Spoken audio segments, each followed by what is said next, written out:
Avengers!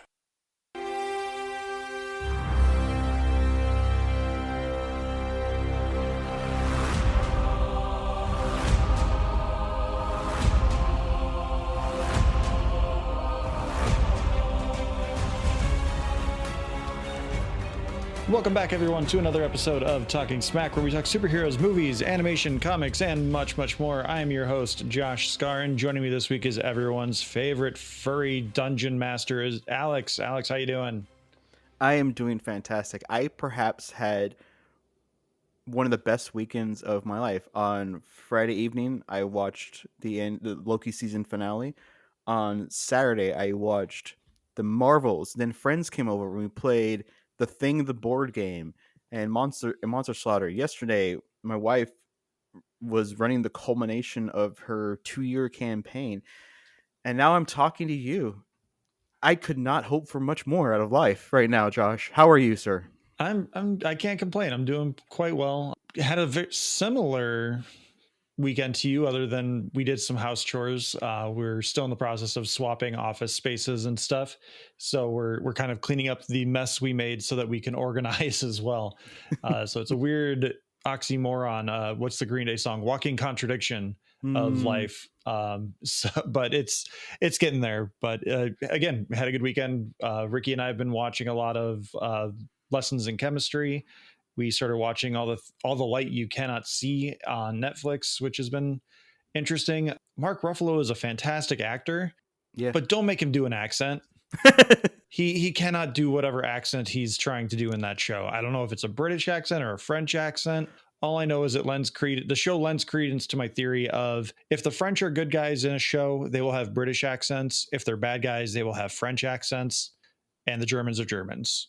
Or the Nazis are Nazis, except for one guy who is a good Nazi, apparently. A Nazi by happenstance, convenience, whatever. But it's been an interesting show. Lessons in chemistry, I talked about it in our What You Doing.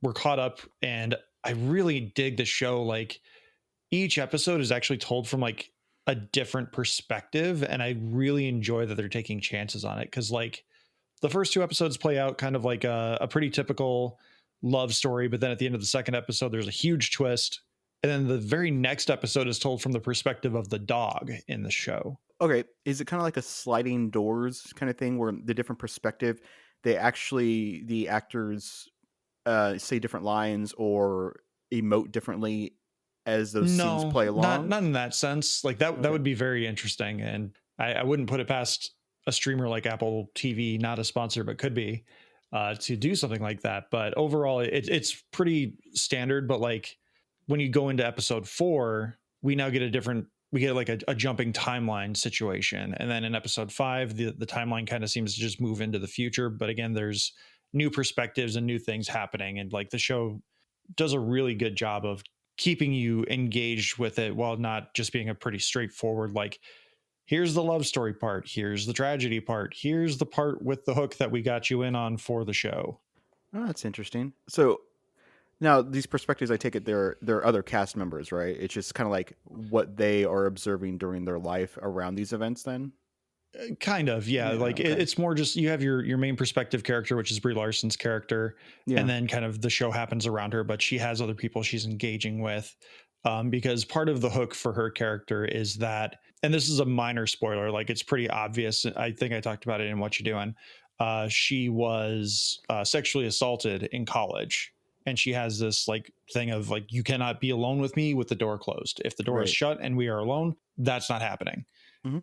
So it's really about her like opening up to the world around her after being closed off for so long. Because for her, it's really just like, I want to do my research and I want to live my life as I have planned it out. And obviously you can make as many plans as you want, but life will get in the way of those sort of things. Very cool. But we're not here to talk about lessons in chemistry. We're not here to talk about anything other than the MCU, which is a nice tie-in to lessons in chemistry, because that also features Brie Larson. But we're going to talk about the Marvels and Loki. And Alex, you and I have not had any we usually talk about things a little bit before we talk about a show or a movie. And in this case, I was like, we're going in cold. Like, Loki had its thing, the Marvels had its thing. I don't even know what your perspective is on any of this. We've kind of been joking around like, oh, there's going to be a fight, because I feel like I have a general idea of where you might go with the Marvels, but I don't know for sure. So we can't figure out which one we want to talk about first. So we're going to go with, we're going to steal from our friends over at No on 15, the Wheel of Names. And I'm going to share with you my screen, Alex, and we're going to spin this wheel and off we go. Wheel of morality, turn, turn, turn. Tell us the lesson that we will learn. We are going to talk the Marvels. Okay, Alex, there's one caveat here that I'm going to request, and that is I get like 30 seconds to start. Oh yeah, no, go for it. Okay. Go for so it. Spoilers straight off the bat. We're going to talk spoilers. We're going to dive right into this thing. Alex, whatever you're about to say about this movie, whether you loved it, you hated it, I don't know. Well, I'm going to look at the timer. And ready? Go. Alex, I do not fucking care what you have to say about this movie. I do not care that they stole the plot of Spaceballs. This is a fun ass movie. I do not care. It is fun. This is the movie that Marvel needed to kick phase 4 off with. I don't know how you fix the logistics of like, you need to set up with WandaVision. You need to set up with Ms. Marvel. You also need to set up with Hawkeye. The Marvels is so much fun. You can tell it's been cut to pieces, but it still works as it is. And I think it is one of the better pieces of entertainment Marvel has put out in the last 3 years. It's No Way Home, Shang-Chi, Multiverse of Madness, the Marvels. You can put those in pretty much any order, probably No Way Home on top. And then any of the next 3, I think is fine by me in your interpretation of what was really great from the MCU. That being said, again, the villain's main goal is the plot of Spaceballs. They're vacuuming up the resources of a few planets to save Hala, the Kree homeworld, and they're using jump points to do it. But I do not care, especially with the way this movie started, where I'm like, oh god, this is going to get Thor: The Dark Worlded, isn't it? And I think they did a great job of balancing this thing out, because the minute Kamala Khan shows up on screen, I'm in. Iman Vellani as Kamala Khan continues to just absolutely crush it. Her chemistry with Tiana Paris and Brie Larson, and even Samuel L. Jackson, plus her family is there as well. It all carries over wonderfully from Ms. Marvel, and I think it's fantastic. Okay. Now I'll have the record show you had a minute 50. I even muted myself so you couldn't hear me laughing or clapping. Pre-edit. Yeah, because you nailed it. This movie is better than Ant-Man and Quantumania. It is better than the piece of shit that is Guardians of the Galaxy 3. It is better than Love and Thunder. Now, my issue with this movie is that we're comparing this movie to the last few years of just duds or swings and misses. And yes, this movie literally is Spaceballs. They crack a portal into one area to suck out the air, crack a portal in another to suck out the water, and then I don't understand how the hell they suck out the sun. That makes no sense. Maybe they Star Killer base it, but with a portal. I'm trying to figure out, like, yeah, I was looking at it thinking, are they just like opening a rift so the sunlight pours into their world so they can actually have sun? Because that would actually make a lot more sense than what we saw, which is like the fusion happening of dragging it. But here's the thing. I actually enjoyed the movie, Josh. I actually liked it. I looked at my wife and best friend, and they're like, yeah, it was fun. They're like, it's stupid. It doesn't make any sense. You cannot tell me that having watched Secret Invasion, that Nick Fury is this Nick Fury. That makes you no also have sense. to keep in mind that this movie was originally slated to come out before Secret Invasion. Okay, so how? But either way, like, it still doesn't make sense, because he's mostly clean shaven and he's having fun. Like, Sam Jackson is having a lot of fun in this role. Like, he is a one-liner machine. He's like Arnold Schwarzenegger in Commando. He doesn't have any actual like dialogue in this. It's just one-liners, and it's great. Anyone who watches the final trailer, 90% of those lines aren't in the movie, and 2, you see the end credit scene in that damn thing. They show the first few seconds.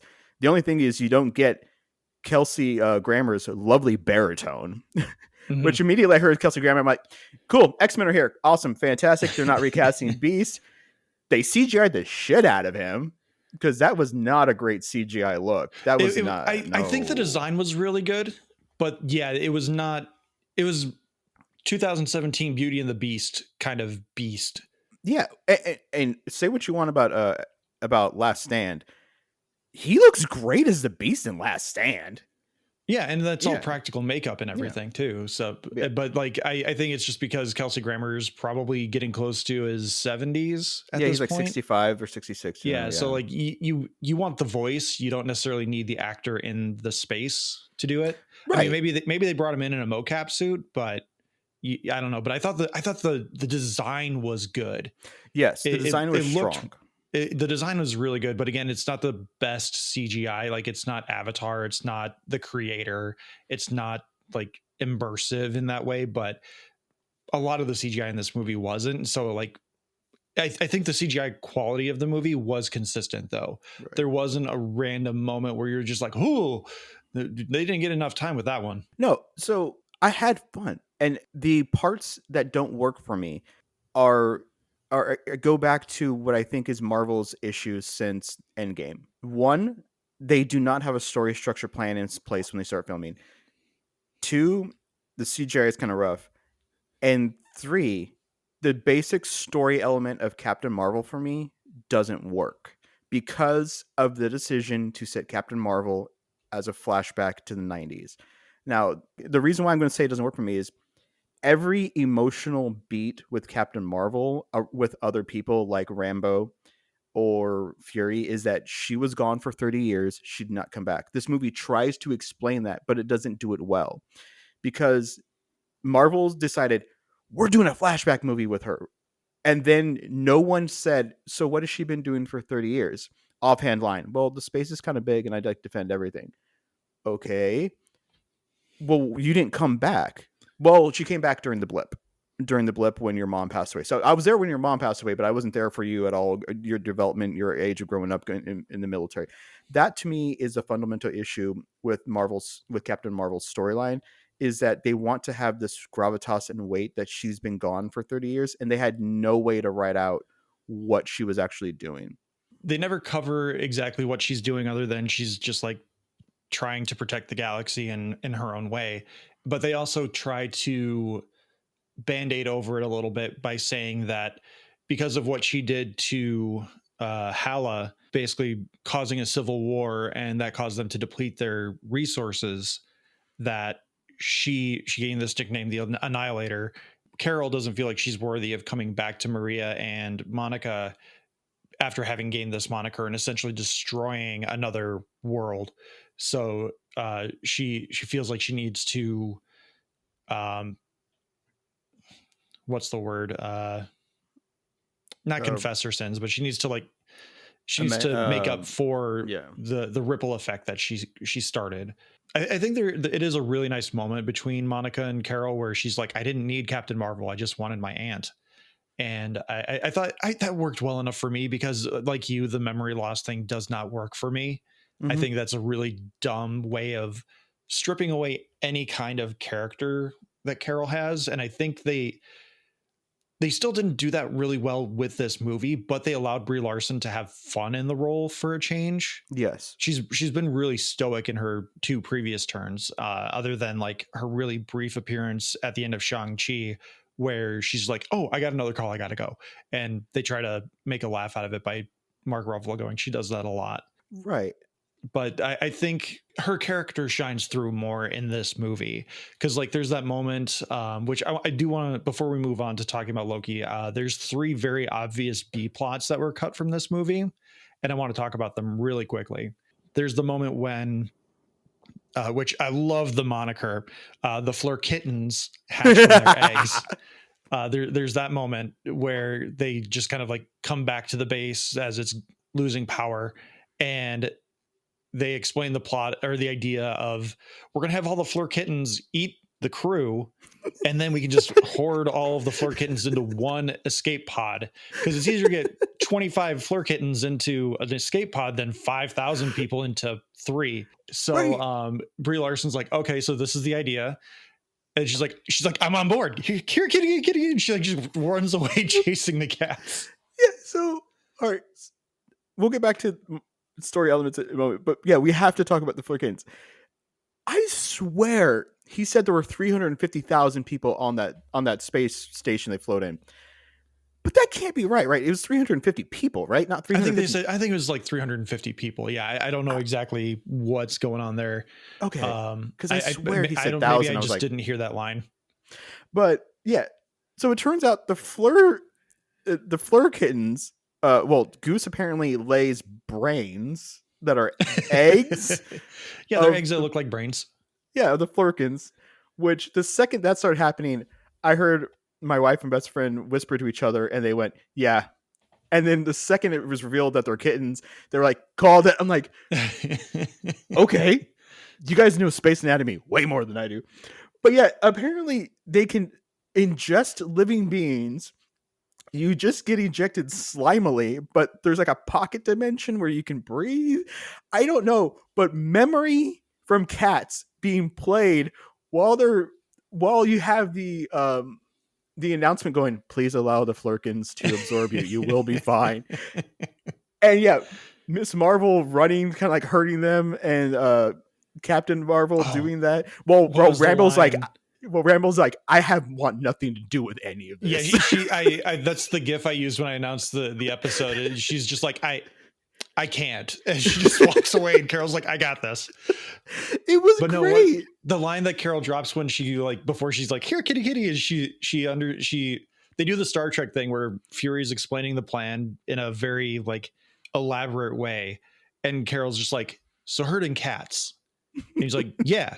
And then here, kitty, kitty, kitty, kitty. I Yeah. love it. Like Brie Larson, apparently anytime there's a cat on screen, it's CGI because Brie Larson has a terrible cat allergy, which is unfortunate because cats are wonderful pets. Yeah. But like I bought into her enjoyment of the idea of like, yeah, let's get these cats together. Let's go. Yeah, that was fantastic. The running, screaming crew of Miss Marvel putting up light barriers people get trapped against, and then turn around, the look of horror, and the cat. And Kamala like following them, like trying to get, she's like, just let him eat it. I'm sorry. I'm sorry. Yeah, and I do love that one ejection pod.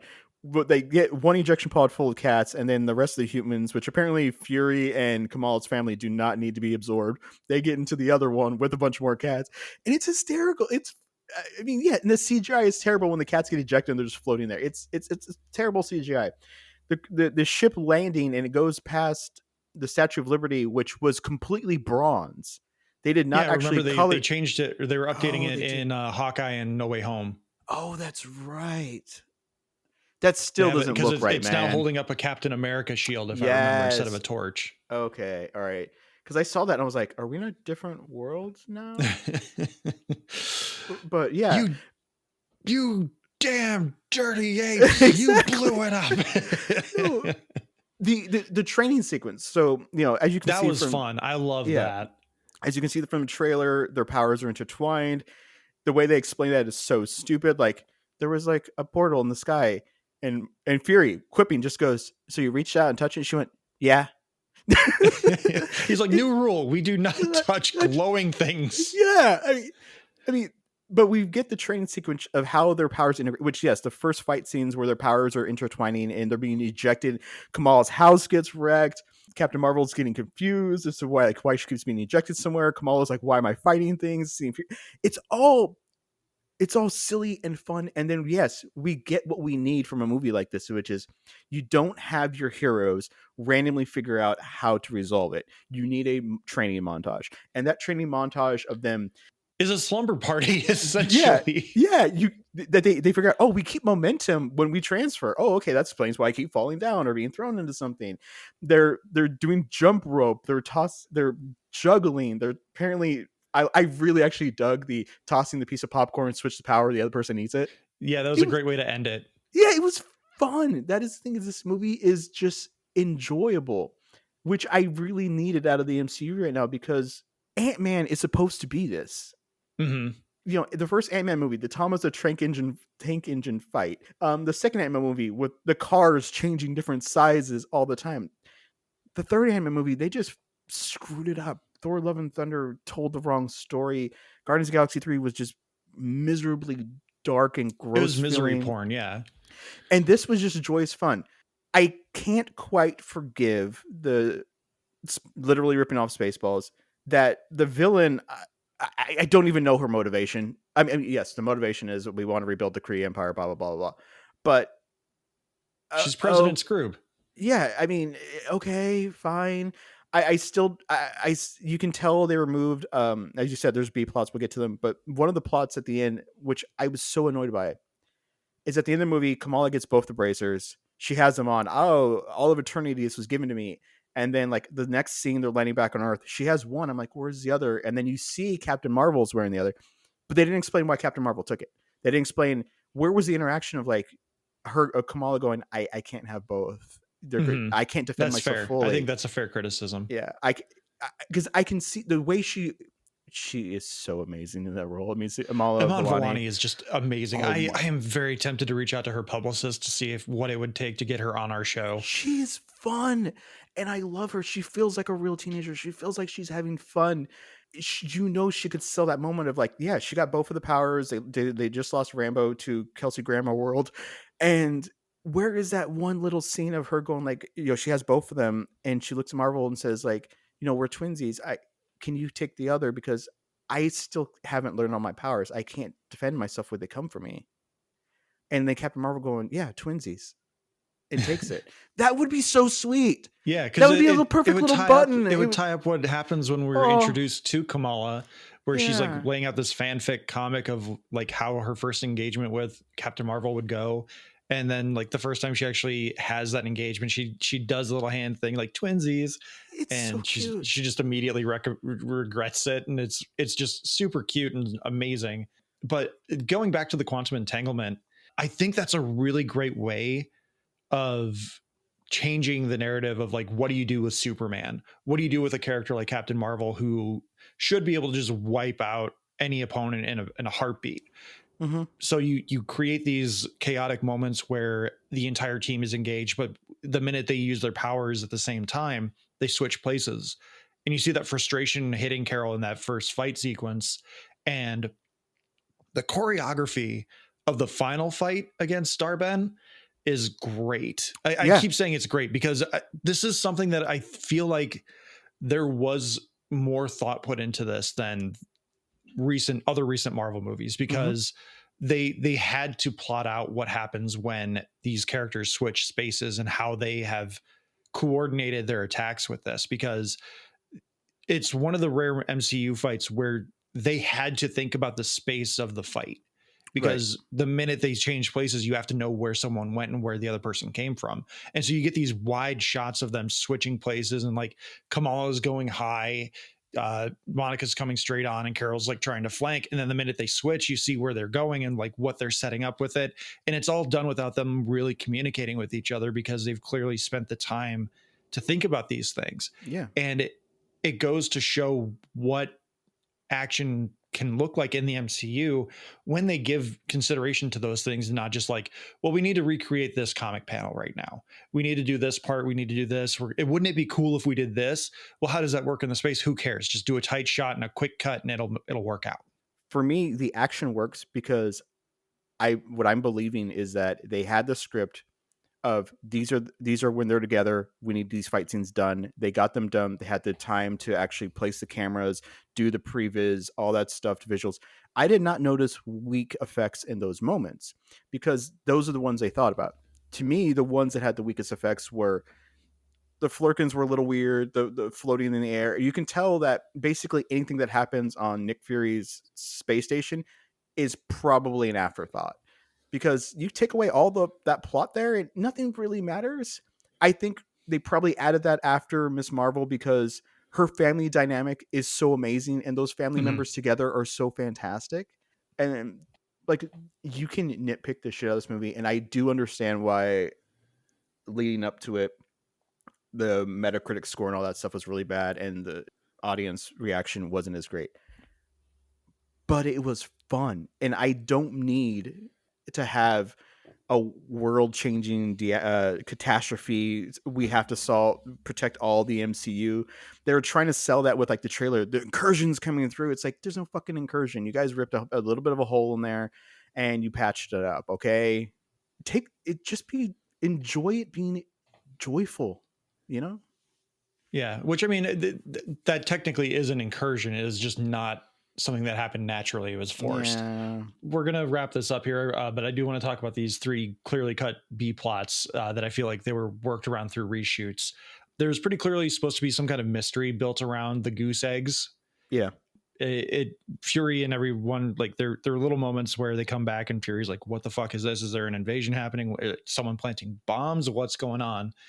And then like really quickly they set it up, and they in that same setup scene, Kamala's mom is like, "Your cat's looking a little pudgy," and like that it's like, oh, okay, these are eggs. You're Yeah. telling us in advance. Like you're it's not even a foreshadow. It's you're just handing us the solution because you decided that this B plot is not important, which I don't think it is. I don't think that was something that probably would have added anything to the story. There's also pretty clearly supposed to be some kind of memory swap story with Carol and Monica, because they do. I really enjoyed that scene because Carol's like, "Oh, it's a Kree or a scroll torture device, but I use it to try and regain my memories." And Kamala and Monica are like, "I don't know if I want to use this." And she's like, "Oh no, it's fine. I do it every day." So I feel, and Monica, after they do it the first time, she's like, "Never do that again." Like, I feel like that was something that was probably going to be used again before they separate, and Monica ends up in the X-Men universe. Yeah. So why does she have 3 of them? That's a great question. Maybe she had some Kree help, or maybe she had another sleepover with Valkyrie, who shows up for 5 seconds, or her husband.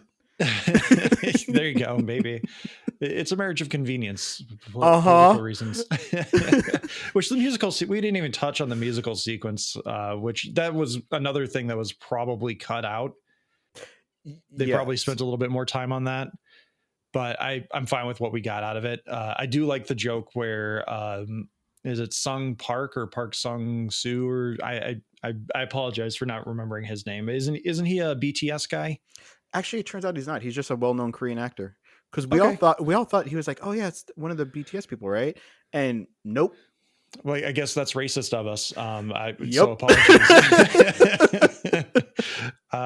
That's unfair to assume that just because he's a Korean actor who can sing, he's part of BTS. Because I was genuinely surprised at how well he was acting as well. My wife and best friend, when he came on the screen, they both were like, "Oh, that's pretty." And I was like, "What?" And they're like, "He's very pretty." I'm like, "All right, one the lady's over." Ricky had a similar reaction, but it was to the dress. Oh, okay. The dress that Carol gets, and like I like that they took a moment to showcase that Brie Larson can sing, which most people should know from Scott Pilgrim versus the World. But the last B plot is clearly there was supposed to be more with Dar-Ben, but her story got dark elfed, where they're just like, there's no time for this. Right. Last thing though, we've touched briefly on the mid credit scene, which is setting up a parallel universe where the X-Men exist. We get the Kelsey Grammer Beast in CGI form. The final scene of the movie was pretty obviously meant to be like a mid credits or a post credits, but with what they're doing in the mid credits scene, they're like, just put it as the last scene because it's going to get overshadowed. But I love the scene of Kamala trying to recreate the Avengers Initiative scene from Iron Man, and she just completely botches it. And she's recruiting Kate Bishop. I loved it. I'm sorry. I am ready for the Young Avengers, which is another reason why I think this movie needed to be one of the earlier entries into post Endgame Marvel, because this is what people are waiting for, is setting up the new team. And I cannot wait to see Kate Bishop, America Chavez, Kamala Khan, maybe Peter Parker. I mean, you need some boy blood in there just to keep the fanboys happy. And then also Cassie Lang. That's an Avengers team that I want to see. Even with just one dude, I want to see that team because that's a lot of cool powers. Okay, so the reason why that scene works for me is that Amala Villani is incredibly charismatic. The reason why it didn't work for me is she's doing the speech that Samuel L. Jackson gives to Tony Stark. And who the fuck knows what he said in that moment? It's just that is the thing Everyone that in the bothers me. MCU knows what happened within the MCU because they have amazing debriefs and I it's all know. public information. I know. Shield, now Saber, apparently has amazing debriefs because I mean, what is it? Darcy goes. They have "She recast her- incredibly she recast her detailed brother." reports. That's I'm like, how do they know? That's but it's charming, and I have to let it go. Okay, so we can end the talk about the Marvels, but there are two moments where I was slightly annoyed. One is I liked Singing Planet because that offhand remark of, oh, he's bilingual, so he can Yes. understand.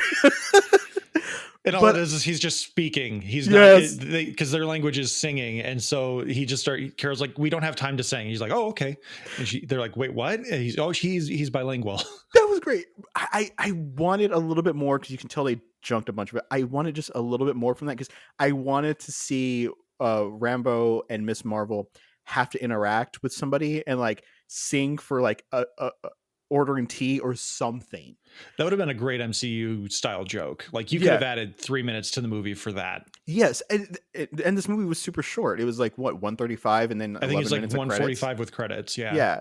So that would I wanted just a little bit of a punch there of them having to interact with others versus the only person they interact with is the prince, which was like, I mean, come on. The other thing is the brief scene where the Skrull are again being abandoned, which according to Secret Invasion, there's over 1 million of them on Earth. So how many of these others? That's its own logistical thing. Which again, I think this was kind of supposed to set that up going into Secret Invasion, but it just So this is another thing where I feel like the movie wasn't quite finished because of reshoots and stuff. Is that so? Valkyrie shows up.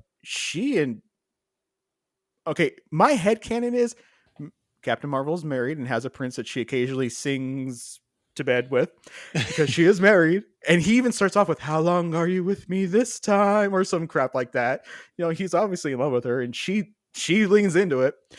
Is that Valkyrie's like, "Hell, blah, blah, blah. Of course, anything for you." And there's that like slightly too long kiss cheek. And I'm like, I want to see the storyline where they're together because that chick kiss was a little too long.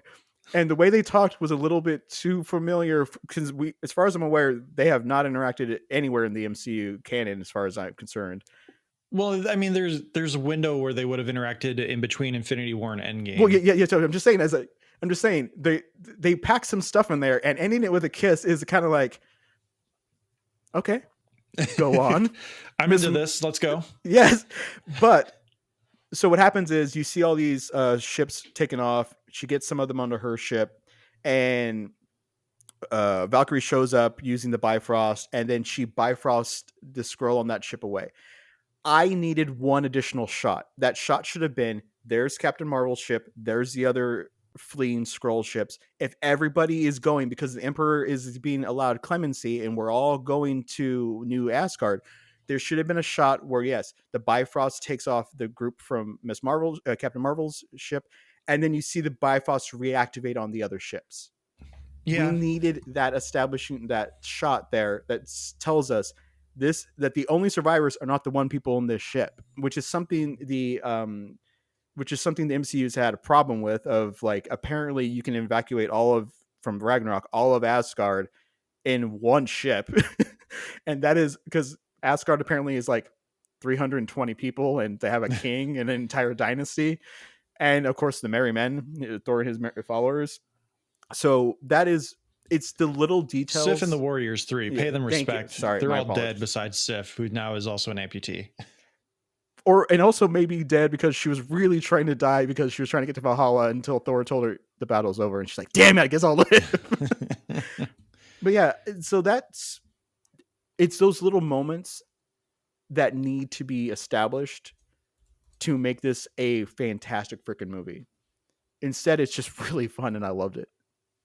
Yeah, and I'm mostly okay with that. I think there are like little world building things that you can do just to kind of add context of like, yeah, here goes everyone. But for the most part, I don't care with what this movie was. I think it accomplished what it needed to, in a Yeah, sense, and it set out what it had meant to in what the finished product was. So yeah, no, I get that. I'm going to say it's a must see in the Talking Smack rankings. I had a whole lot of fun with it. I laughed out loud several times, which I don't normally do in movies. I'm usually pretty well reserved, but the minute Amon Villani showed up on screen, like I'm like, yes, I love her. Please more. Yeah, oh yeah. And I was just in it for the long haul. Like the last thing I'll say is this is a clip you can find on YouTube where it's just after they start doing the entanglement switching, and Kamala's trying to explain to her family, like, I did not break my bedroom closet. Like, that happened because body swapping, body position changing things. And her mom just like so offhandedly goes like, is your friend Captain Marvel involved in this somehow? And Kamala just, her face, you can see the glow happen. And she's just like, Captain Marvel was in our house. And her brother is like insinuating stuff just from the look on her face. And her dad, like, is Captain Marvel pressuring you in any way? And she's just beaming because Captain Marvel, she's like standing in a space that Captain Marvel was in. And I, again, I'm Mm-hmm. extraordinarily tempted. I am probably gonna see what it would take to get Amon Villani on the Do show, just it. because I think that would be so amazing to be able to talk to her and Do just it. get her process. I don't know, but we're gonna take a quick break here from Justin Henson at the Movie Wire. I haven't, What? Oh, I haven't you given haven't my given rate. yours. I'm so sorry. I figured it's a must see for you as well after all this gushing we've been doing. Oh yeah, it's a must see. It's fantastic. I loved it. All right, we're going to hear from Justin. And when we come back, we're going to talk Loki season 2 and maybe series finale. In a world with so many movies to choose from, one man has created the go-to podcast for reviews of hot and trending movies, so you know what's worth your time. The Movie Wire Podcast with host Justin Henson. Hear Justin's movie verdict wherever you listen to podcasts. Tune into The Movie Wire today. When are we going to get our own promo announcer? I think Justin knows the guy, so like I don't know if he would charge us anything, but we could probably get one like that. Justin can give us the 5-finger discount on the guy's voice. Oh. All right. Well, I took the lead on the Marvels, Alex, so I will let you take the lead on Loki. All right, Josh, I want 2 minutes interrupted. Well, sorry, minute 50. A minute 50. Thank you very much. All right.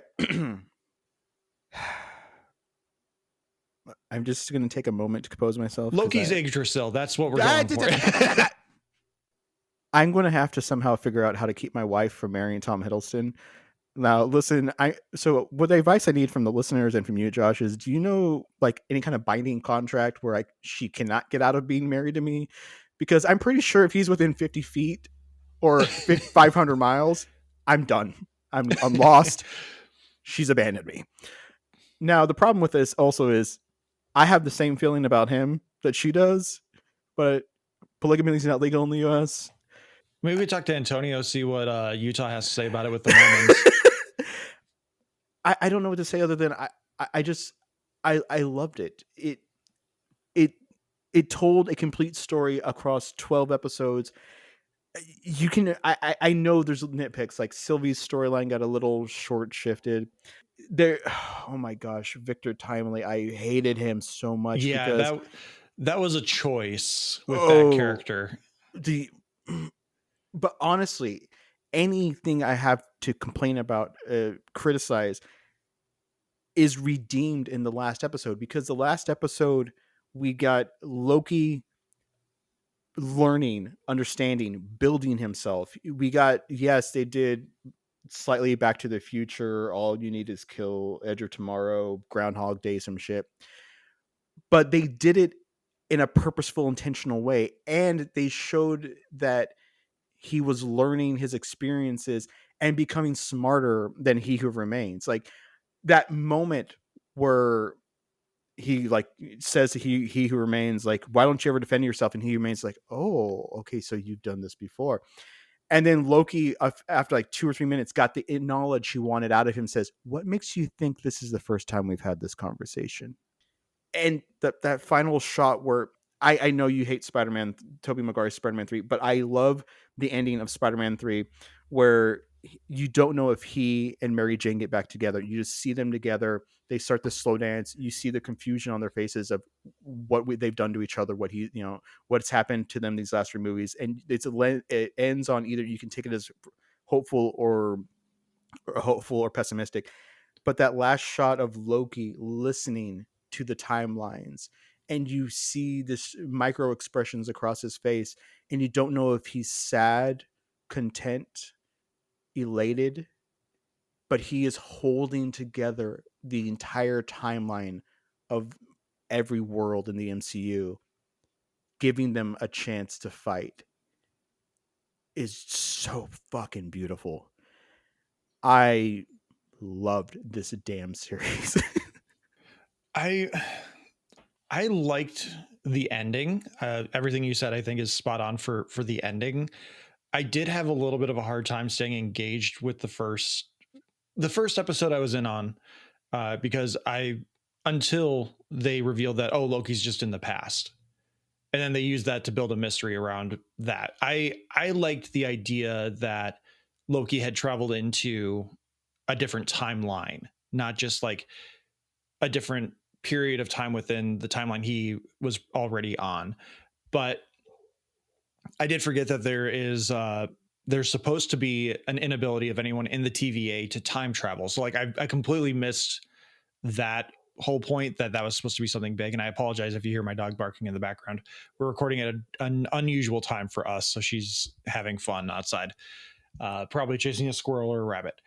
Um, so I missed the whole point of Loki being able to time travel and why that's such a big deal. But I was hoping that there would be some like multiversal travel with this ability that Loki had discovered, or that he was given, where he would like create a new Loki army, or he would like grow through that way. But like I did enjoy him like becoming friends with Ouroboros. Ki Hui Kwan, I think, was really fun in that role. Victor Timely, I was really disappointed in, because yes, Jonathan Majors has personal issues and probably definitely should be recast so they can continue the Kang storyline. But he is, as an actor, I think he is really good. But this choice with Victor Timely to be a slow talking stutterer, and ultimately I thought he was unengaging. Like, he had couple moments with Ouroboros, but overall he's just supposed to be this guy who's like, oh, wizard, I don't understand what you do. Oh, this person, I don't understand what you do, but huzzah, because I am old timey. I don't know. It just, Victor Timely didn't work for me, and I liked the breadcrumbs that they set up, but I needed more Loki out of the Loki series, if that makes sense, or more Lokis. Oh yeah, no, I totally understand that. Because I think that's where the Loki series really picked up, because it was kind of like an X-Files show in the first season, and then once you get to like Sylvie, it definitely picks up more, and then you get the Loki variants and all that stuff at the end of time.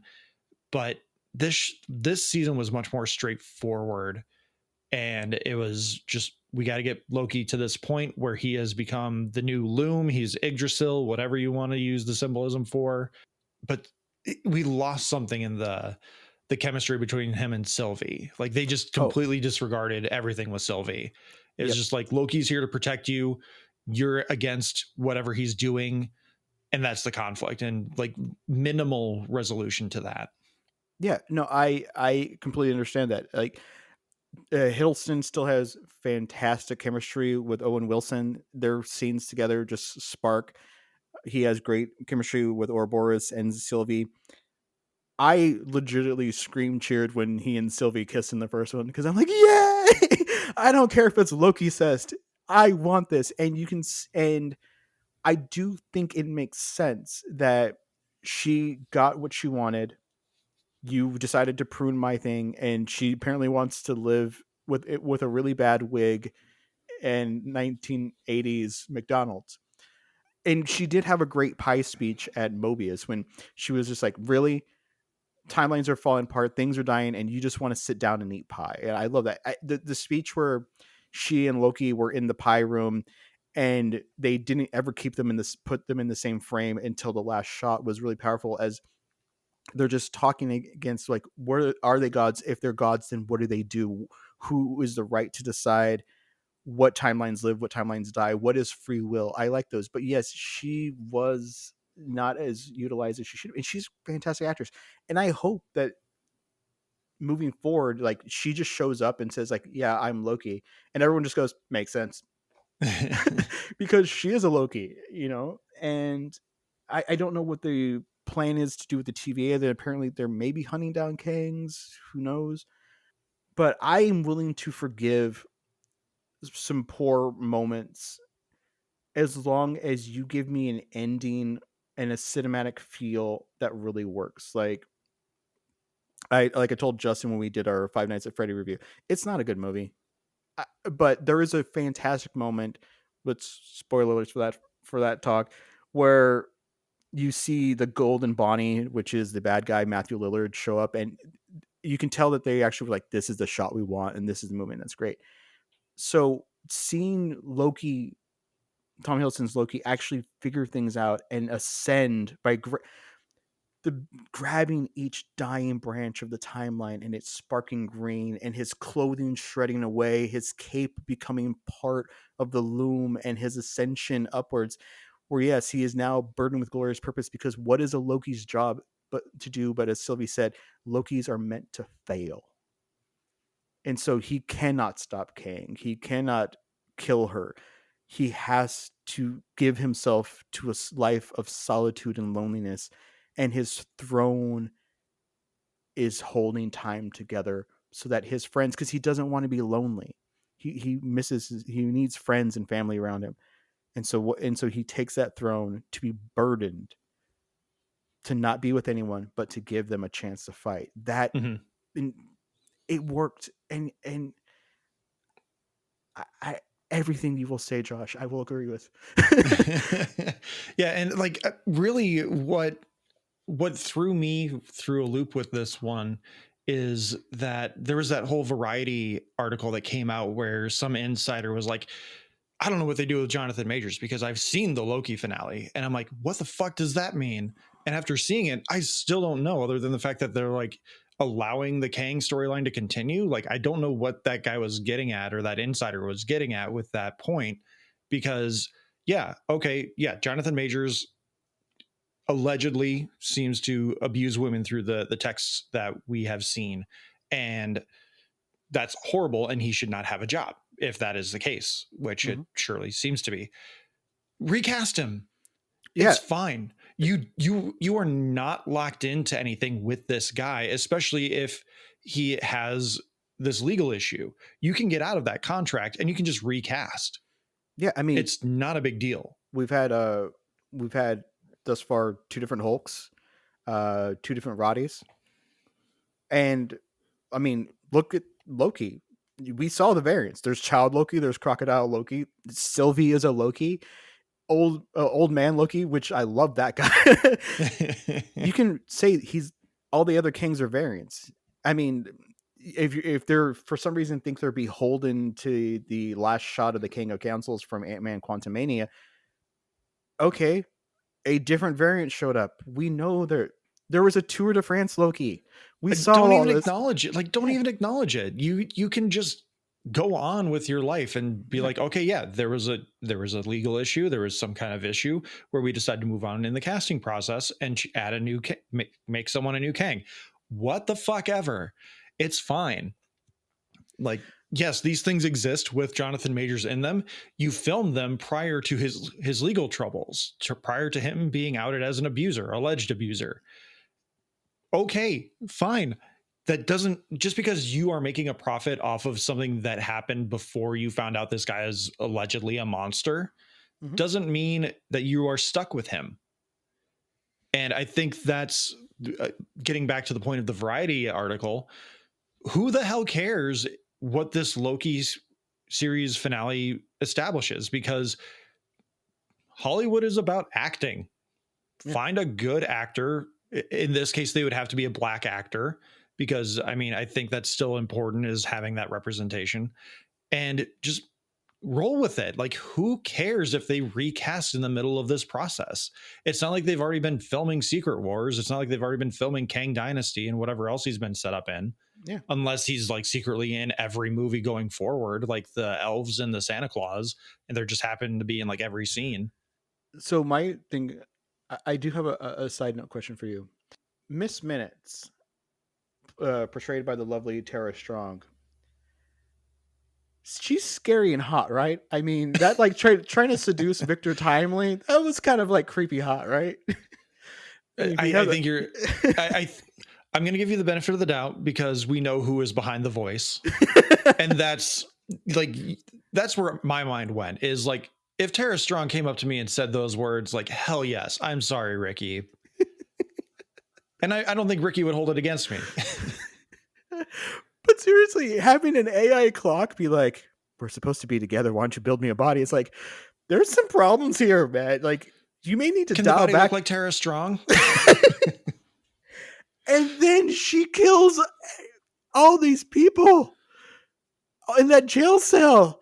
And I love that they didn't show it, but you heard the sound effect, right? You could hear the crunching. Yeah. No. After that, well, like when B5 comes back B15. B15 comes back into the room, and she looks horrified. There's a sound effect, and all you hear is thick dripping sounds. Yes. Yeah. Yeah, no, that's good audio storytelling. Like, I mean, I know storytelling should kind of be audio, but I mean, there's also visual storytelling. But that's a good moment where the person is reacting and you just have the sound effect and you're like, okay, my mind can come up with what's going on here. Yeah, we already got a hint of what was going to happen when they were going after, was it X5? Yeah, and Loki was threatening him. It's like, hey, tell us what's going on here. So yeah, we don't need to see the finished product. You know, we don't need to like Doctor Strange in the Multiverse of Madness to see the Captain America's shield on the wall with blood dripping to know that Peggy Carter got bifurcated. Poor Peggy. Yeah. The one thing that I think I need, I haven't done a lot of research into other people's thoughts and opinions on these things, and like I stayed off social media as much as possible throughout the last week just to avoid other people's thoughts kind of polluting my own.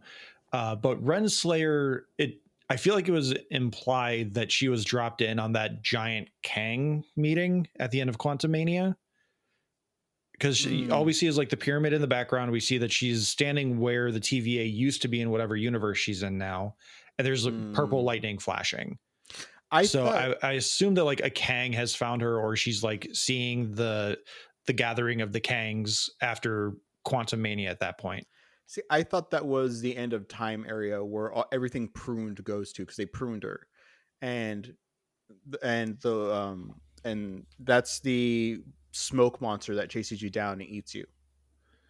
See, I didn't see that look of fear on her though, and I thought the smoke monster didn't. There was like purple lightning flashing, so I didn't get that.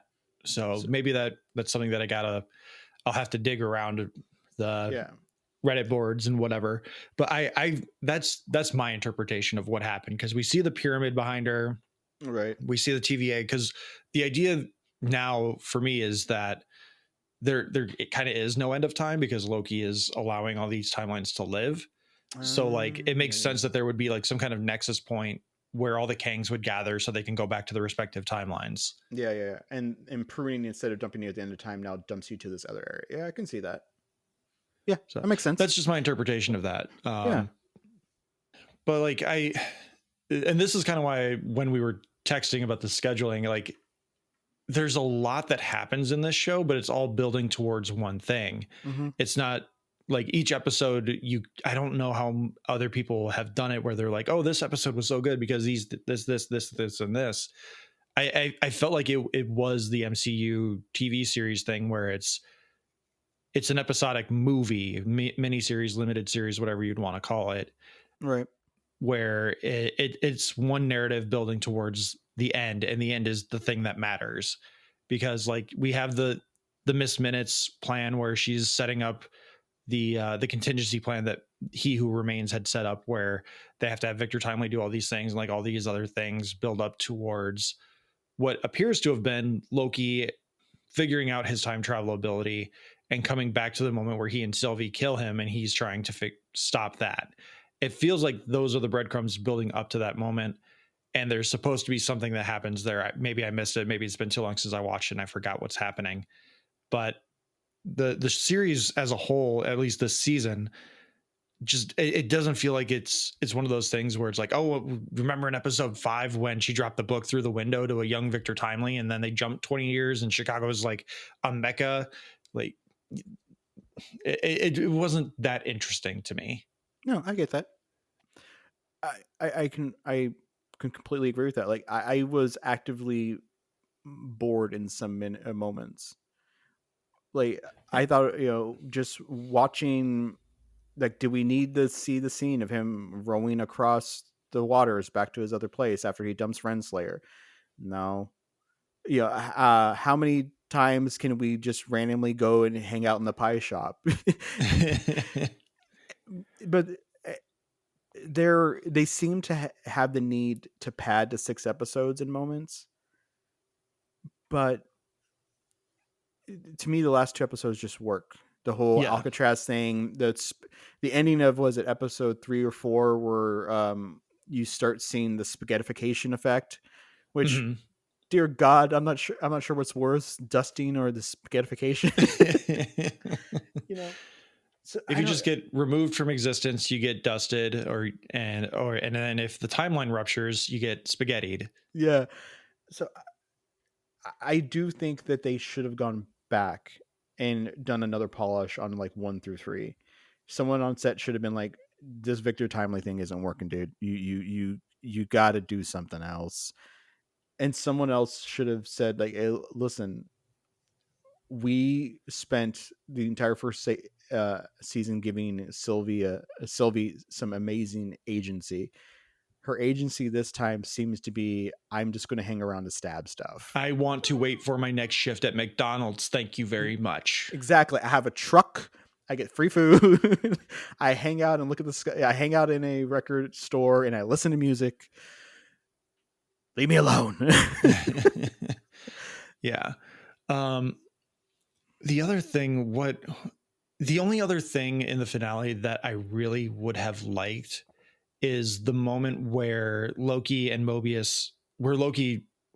takes the place of his previous self, and he asks Mobius basically like, how and why do you do the hard thing?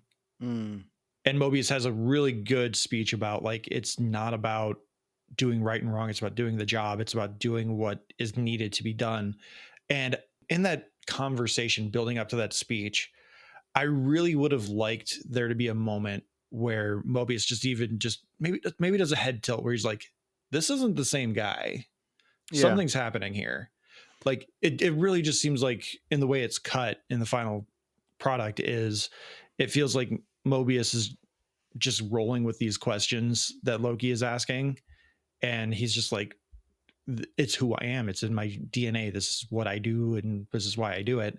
I really would have liked that throughout the line of questions, once the tone changes and Loki starts asking him questions, just a little thing of Mobius sitting back in his chair and being like, he's doing something, but let's see where it goes.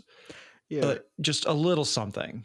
Yeah. Cause the only time that I've noticed that happen is that I noticed Sylvie being very aware that something's off.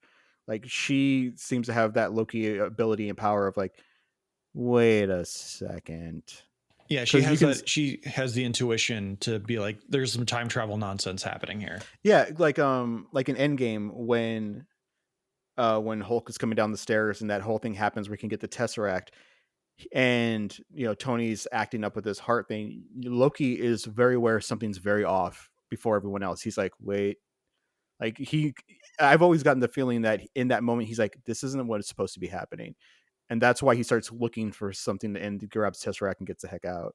Or like Winter Soldier with the whole speech where Captain America's, okay, we got to go back. You got to put the stones in these areas, blah, blah, blah, blah, blah. Okay, we'll see you in like 20 seconds. You can tell that Sebastian Stan's just like, yeah, that he's not coming back. this is not. You can see in the moment when, especially, it's like, well, he's supposed to be back now. You can see him going like, Oh, yeah, no. you're talking about Endgame. You'd said Yeah. Winter Soldier. Oh, sorry, I meant the character Winter Soldier. Okay, yeah. And Bucky. until you started talking about like Bucky realizing something's off, I was like, does he mean the computer chips? Like, what is he talking about with these stones? Yeah. Okay. So in Endgame, when Cap goes back to return the stones to their proper timelines. Yeah. Bucky's like, yeah, something's off, and then isn't he the one who goes, "There's a dude over there on a chair" or something like that? One of them says, like, yeah, "What I is think it?" I think it's supposed to be implied that he and Steve had talked about what the plan was. Yeah. And then when Sam's like, he's supposed to be back, what's going on? And Bucky's like, hey, go check out that bench. Something fun's gonna happen for you. Yeah, it would have been nice because, like, when Loki was talking to Ouroboros about one of the plans, and Ouroboros is like, "No, I don't have that," and then all of a sudden he tilts his head and goes, "Actually, yes, I do. It's down here." Yeah, the playing with the timelines like that is something that I think they could have done a little bit more with, because like I like the idea of Loki having to relive these moments for a century to learn the quantum mechanics that Ouroboros does. Mm-hmm. But I think they could have also had a little bit more fun with it before. I think it's even in episode 2 where it's just like the only thing that matters is saving the loom. Yeah. And from episode 3 through 6, it's just that. Yeah. And they have little moments here and there. And like Tom Hiddleston, again, is born for this role, is born for what the MCU writers do. And I love is it episode 5 or no, it had to have been episode 6 where he's doing the whole sequence where they get Victor Timely in, and he's just like, we need to do this, we need to do that, and you're absolutely right, this is not going to work, but because I did this, it's going to work. And like no one picks up on the fact that like Loki just out of nowhere, we just teleported, is all of a sudden just better at Ouroboros than Ouroboros is at being Ouroboros. Yeah. And I think that's fine, but they could have done so much more with just like maybe Loki, instead of learning all this stuff, which to your point is important to the plot because he has to be able to outsmart he who remains at some point. Yeah.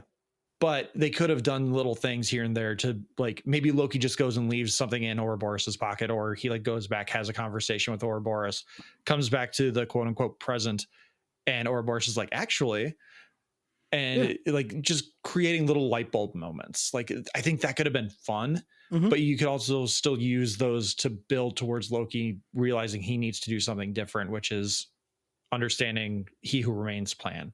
Yeah. So if we never see Tom Hiddleston Loki again, are you good? I think I am, because throughout a lot of the series, I was thinking two things. One, you can make a drinking game out of him doing the Loki hair flip. He does that a lot in this show. And there's one moment, I think in episode 1, where it was just completely unnecessary. Like, I think he's in like the downward dog position, but his head's up, so his hair's already back, and he just does a quick one, just for no reason other than like, he's like, I think I need to do one here. Or maybe he had like one little strand of hair that only he could see, so he's like, I'm gonna do it. I think that's a nod to the visual effects people of like, you're supposed to make me blurry right now. But the other thing I was thinking is he's been doing this role since 2009. He has, I don't want to say he's aged out of it, but you couldn't do a pre-Loki series or even like a pre-Infinity War series with Tom Hiddleston now. Like even in the 5 years it's been since Infinity War, it's been he has aged quite a bit, and I'm not going to buy into modern day Tom Hiddleston doing a Saw X or whatever, where, you know, it's been so long since he has portrayed this version of that character. He's just going to look too different. He's an attractive man. He's aged well. He's in its early 40s. Like I think he's like 42, 43, something like that. Sylvia, I believe, is in her late 30s. So, you know, that love interest is in an appropriate range. He does have laugh lines. He does have some crow's feet going on. He doesn't look as youthfully hungry as when he was first Loki. I mean, you know, maybe they do some Robert Downey Jr. Iron Man, what is it, 2 or 3 effects on him to smooth him out a little bit if they want. Civil War. Oh, Civil War, yeah. You know, they use the barf tech or whatever. Yeah, I think there is some de-aging stuff they could do with him, and I would love to see more Loki, because in any version, like I think every version that they've done of Loki has been awesome, Yeah. and Tom Hiddleston just crushes that role. There's that iconic San Diego Comic-Con. I think it's leading into, maybe it's even I think it's post Avengers. I think it was Thor: The Dark World, My where wife he loves came you. up he came up in character and just gave a whole monologue, and it ends with him yelling, "Say my name," Yeah. and is like chills. And Yeah. he embraces the role. But I do think that unless they do something with him and Thor in some fashion, I don't necessarily think I need him in anything else other than maybe Secret Wars, where obviously, or Secret Wars, Kang Dynasty, Yeah. where he'll probably show up and like save the timeline and be the Deus Ex Machina. The way he's been talking, he's like talking about like it's been 14 years, like 7 movies, 12 episodes of the show. He executive produces the show, which is very rare. You don't see any MCU actors executive producing their own work. So he has a very vested interest in ensuring that the character got a send off. Yeah. I am comfortable with him if this is the last we see of him. But one of the producers on the show said we treated it as 2 parts of a book, and the book is now closed. He's like, but I do think we need to write the book on Loki and Thor's relationship. And I am not particularly interested in that. I would like to see Loki show up maybe like one more time, as you said, King Dynasty, releasing the timelines and maybe like passing on to Valhalla or something like that. Mhm. You know, and so he fades away or that. I am interested in these characters. I still think Mobius is really fun. I loved Ouroboros. B-15 is fantastic. I loved her in that room. Like she's now in the war room. She is, control. She is leading the charge of we are supposed to be secret and we're hunting Kangs. I love that. I want to see Sylvie in more stuff. I would like to get closure on that relationship as Mhm. well.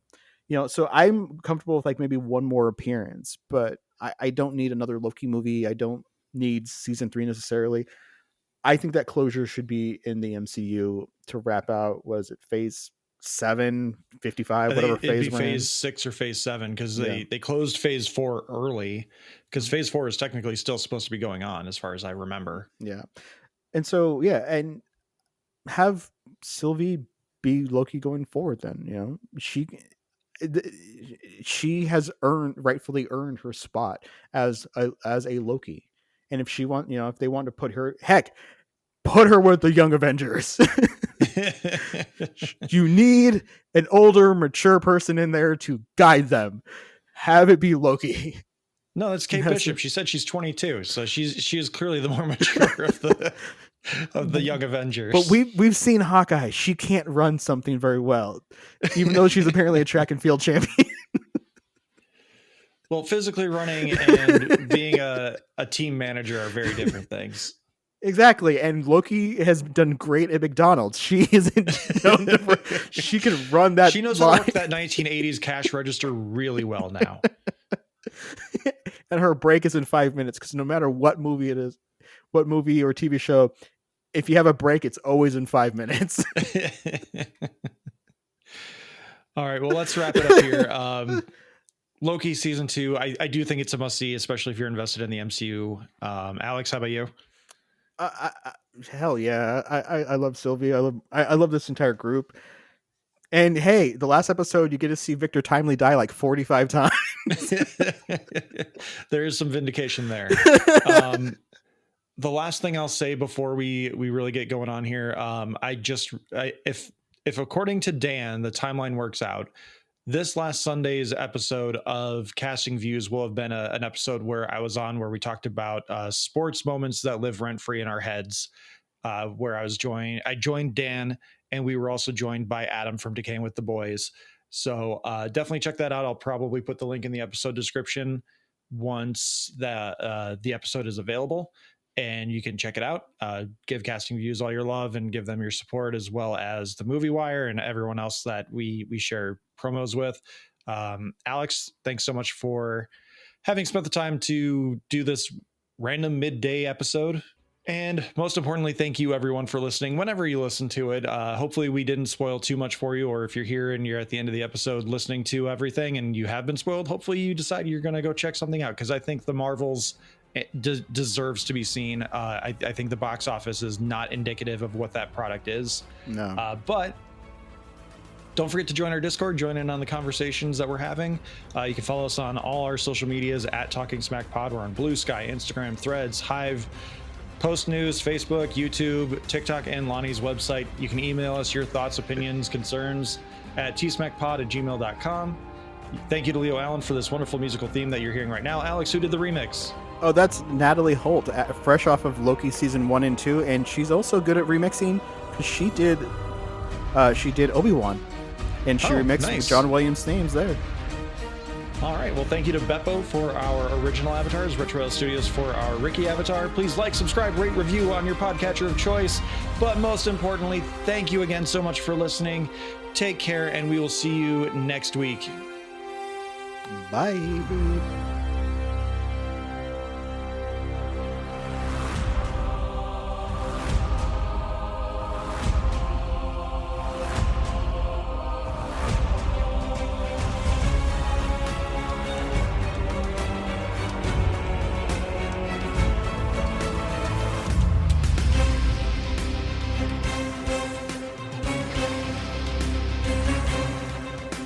And of course, watch Star Trek.